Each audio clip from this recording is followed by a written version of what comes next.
श्रद्धेय हमारे बड़े भाई अरुण कुमार धीमान जी,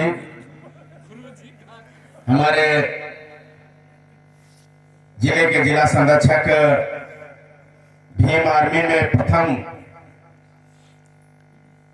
क्लास में प्रवेश कराने वाले हमारे प्रथम जिला अध्यक्ष, संस्थापक सदस्यों में आपके रामनगर की पावन धरती नाहरवल के रहने वाले सुब्रन सिंह एडवोकेट साहब, अर्नव हॉस्पिटल के प्रबंधक हमारे अनुज छोटे भाई डॉक्टर सरोज कुमार गौतम जी,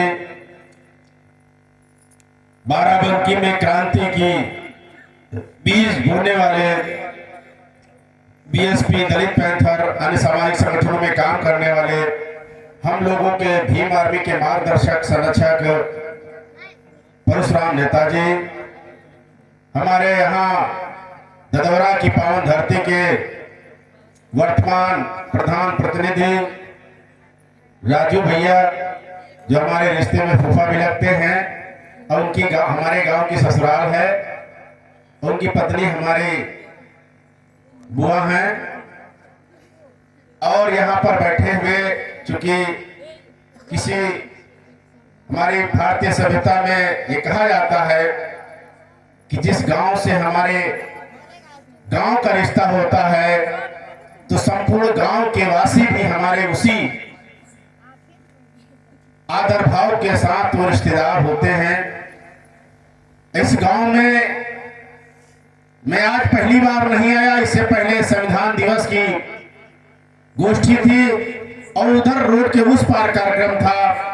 उस समय हमारा अरुण कुमार धीमान के परिचय भी नहीं था और ये संचालन कर रहे थे।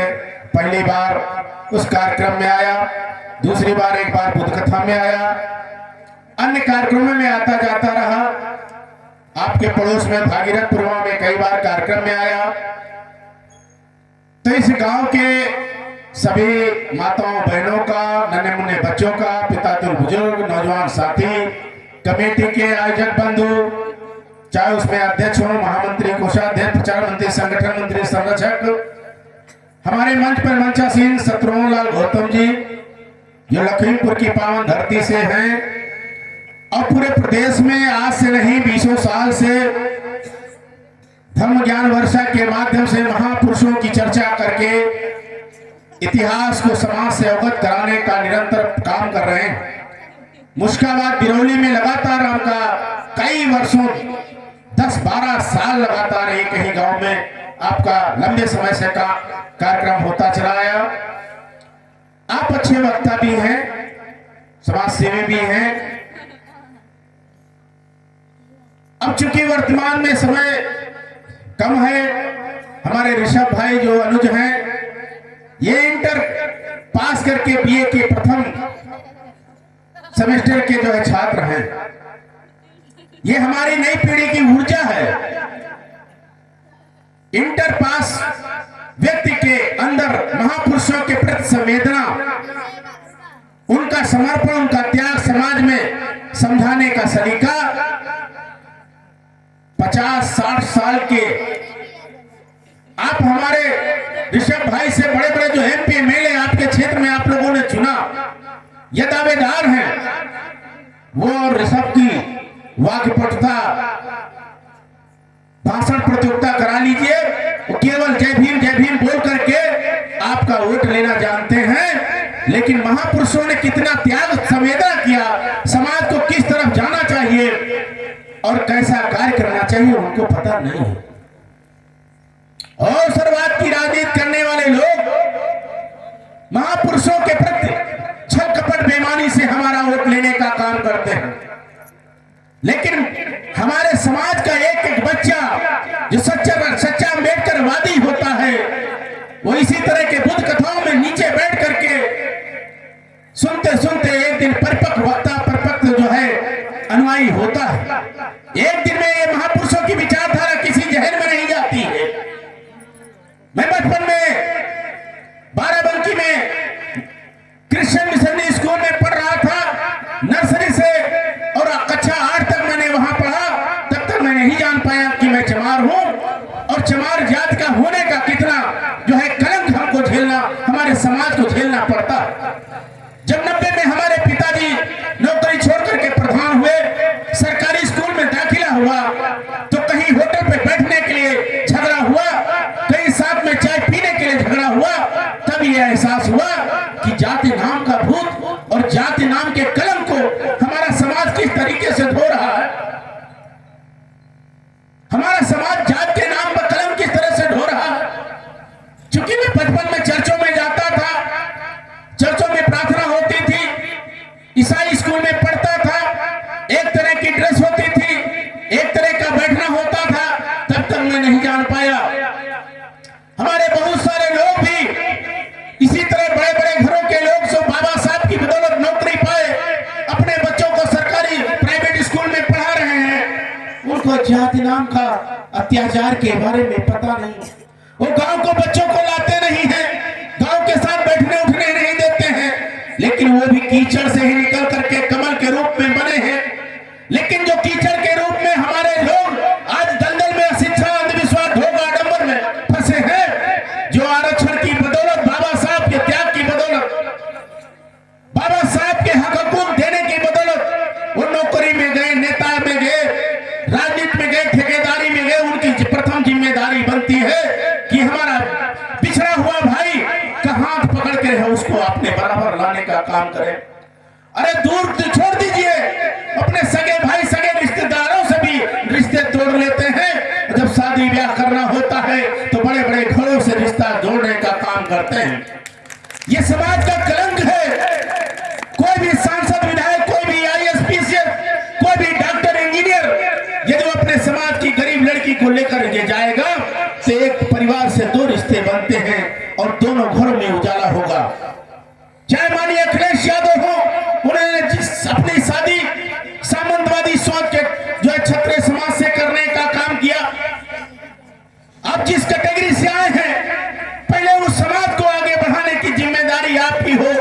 चाहे नेता किसी भी दल का हो, चाहे रामदास आठवले ने ब्राह्मण शादी कर लिया, रामविलास पासवान ने ब्राह्मण से शादी कर लिया। ये बाबा साहब ने तो एक शादी करके संदेश दिया था कि हम किसी भी कुल में पैदा हुए, अपने विद्वानता के दल पर हम बराबरी में आ सकते हैं। केवल संदेश देने के लिए कहा था, उन्होंने संदेश देने के लिए कहा था कि कलंक है, इस कलंक को मैं धो दूंगा। बच्चा पैदा करने के लिए नहीं किया। बच्चा पैदा तो उनके 4 हुए। कबीर जो है रमेश खत्म हुआ, कभी जो है गंगाधर खत्म हुआ जिसको कफन नहीं दे पाए, कभी हिंदू खत्म हुए, इलाज नहीं करा पाए, कभी राज रतन खत्म हुआ जिसको दफन नहीं कर पाए।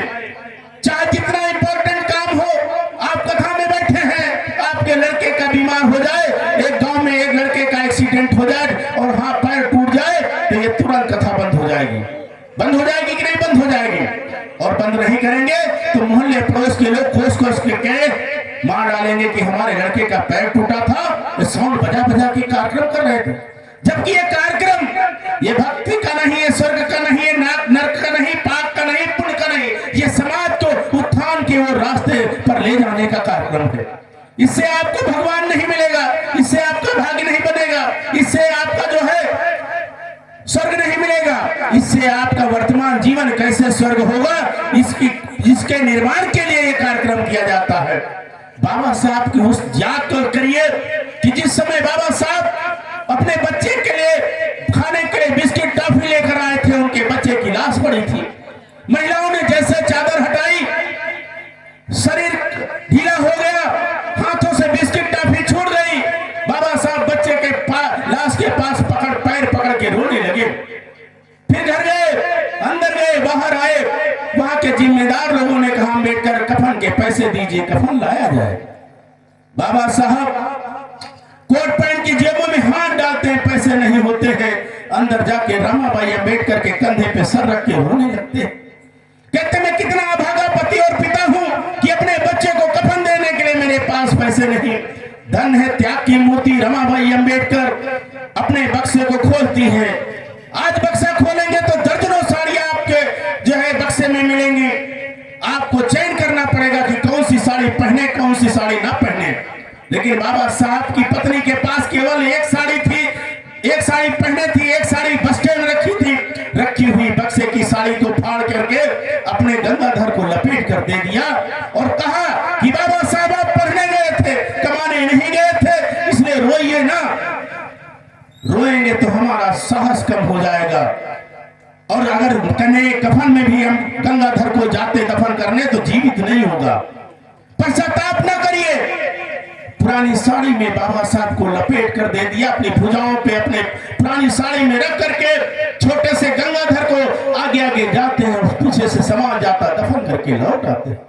लौटने के बाद कहते हैं कि इंदू कहाँ मेरी बेटी, गंगाधर को दफन कर दिया, रमेश को दफन कर दिया, इंदू कहाँ।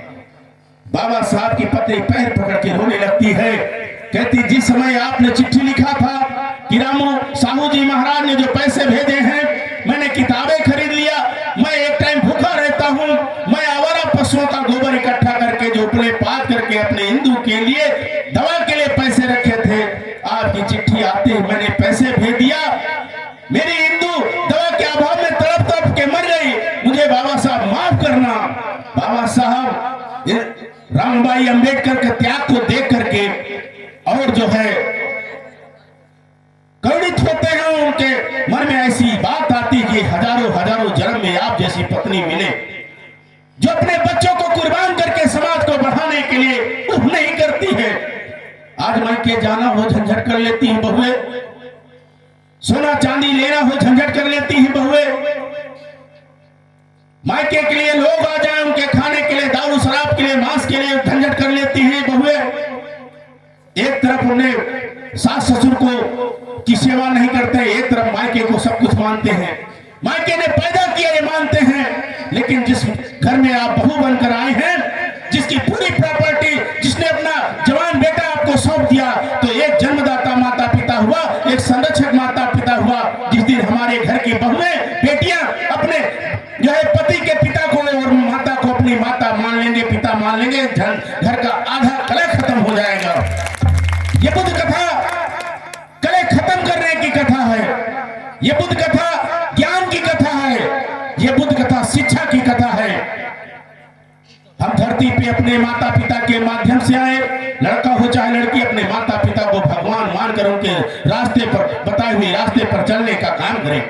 माता पिता अपने पेट पाट काट करके आपको शिक्षा के दरवाजे ले जाता है। हमारे बच्चे के लिए मोबाइल खरीद के देता है, बच्चों के लिए साइकिल देता है, किराया देता है। हमारे बच्चे गुमराह हो जाते हैं, नए नए दोस्तों में फंस जाते हैं। उस पैसे को किताब खरीदने के बजाय, ट्यूशन पढ़ने के बजाय सिनेमा हॉल चले जाते हैं। अगर अपने पैसे को सही दिशा में खर्चा करें तो 20 साल के बाद शिवबरन जैसे वकील होंगे, हमारे जैसे वकील होंगे, डॉक्टर सरोज जैसे चिकित्सा प्रभारी होंगे, शत्रुघ्न लाल जैसे कथावाचक होंगे, प्रियंका रावत जैसे जो है सांसद होंगे, तनुपुनिया जैसे सांसद होंगे, बहन जी चंद्रशेखर जैसे लोग होंगे। और अभी आपके बीच में पहले पवन कुमार एसडीएम थे, अपने ही समुदाय के थे, वो एडीएम बनकर गए। तो इस तरह से आप लोग भी जो है आगे की श्रृंखला में आएंगे और हम लोगों को शिक्षा की ओर जाना है, अंधविश्वास भोग आडंबर को त्यागना है। कोई कितना मानता हो, कितना जानता हो, कुछ नहीं। 33 करोड़ लोगों को हम मानते पूछते चले आए, कभी हमारे जीवन में परिवर्तन नहीं हुआ, आज भी कोई परिवर्तन होने वाला नहीं। जो लोग कुंभ में मर गए तो बाबा लोग कह रहे हैं मोक्ष प्राप्त हो गए। वहां के मंडला सर ने कहा था धीरेन्द्र शास्त्री को, मरने वाले लोगों की संख्या हजारों की संख्या में है, मरने वाले लोगों की अगर लिस्ट जारी कराई जाए तो एससी ओबीसी की संख्या ज्यादा होगी, क्योंकि जो वीआईपी कल्चर के लोग थे तो वीआईपी से जा रहे थे। इसलिए आप लोगों को सोचना है, आप लोगों को समझना है, बताए हुए रास्ते पर चलना है। और शिक्षा ही वह शेरनी का दूध है, जैसा ऋषभ ने बताया। जो बात बताई गई उस पर दोहराने की जरूरत नहीं है।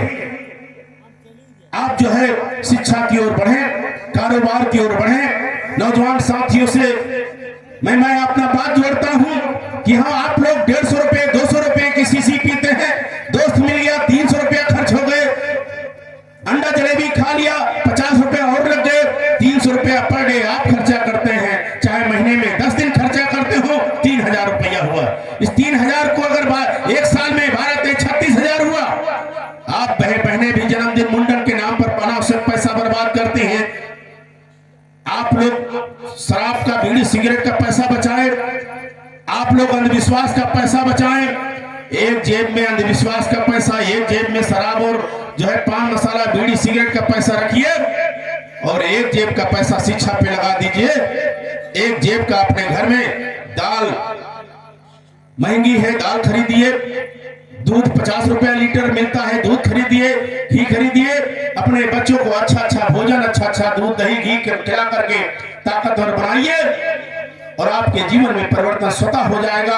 आपका सामाजिक स्तर, शैक्षिक स्तर और राजनीतिक स्तर सब तरह से स्तर बढ़ेगा। हमारे लोग जो मजदूरी की ओर बढ़ते हैं, मजदूरी से हट करके 1000-2000 का कारोबार करें, कारोबार की ओर बढ़ें, व्यवसाय की ओर बढ़ें। माना कि सब सारे लोग IAS PCS नहीं बन सकते हैं, लेकिन एक अच्छा शिक्षक, एक अच्छा जो है छात्र, एक अच्छा नागरिक बन सकता है, जो देश समाज की सेवा कर सकता है, अपने आगे रास्ते को तय कर सकता है।